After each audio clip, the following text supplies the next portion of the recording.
এদিকে এসো। আমরা সবাই মিলে বল খেলি। মা, দেখেছো আমি কত বড় লাফ দিতে পারি? আমিই তো সবচেয়ে শক্তিশালী, তাই না? হ্যাঁ, তুমিই আমার সবচেয়ে শক্তিশালী মেয়ে।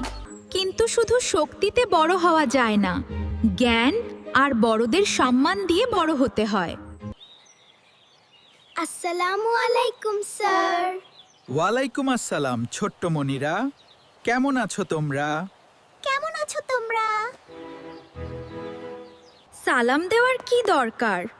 উনি তো শুধু পড়ান, মা বাবার মতো খাবার তো আর দেন না।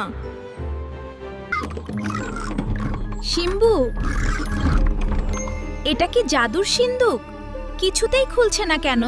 যে জ্ঞানকে সম্মান করে না, আমার দরজা তার জন্য বন্ধ।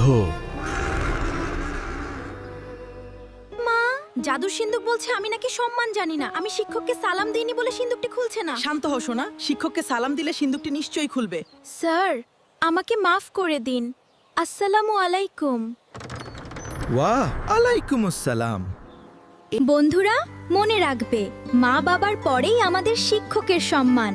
তাদের শ্রদ্ধা করলে জ্ঞানের আলো পাওয়া যায়।